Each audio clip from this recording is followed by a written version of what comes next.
ফিলিস্তিনকে তোমরা কেউ দমাতে পারবে না। ফিলিস্তিন দমন হওয়ার জন্য জন্ম নেয়নি।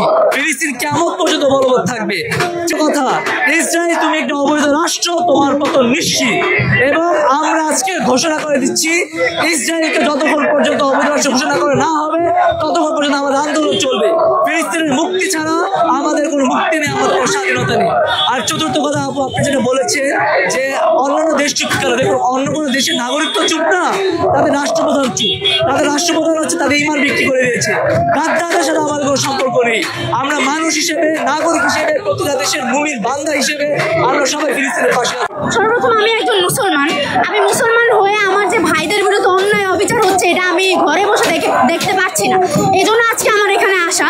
আর আরব বিশ্ব পুরা চুপ, যেখানে আমরা ছোট একটা কান্ট্রি, আমরা আসছি এখানে মানে এর বিরুদ্ধে প্রতিবাদ করতে। এটা দেখেও যদি ওদের লজ্জা হয় যে ওদের মতো এত পুরো বিশ্ব কিছু করতে পারে,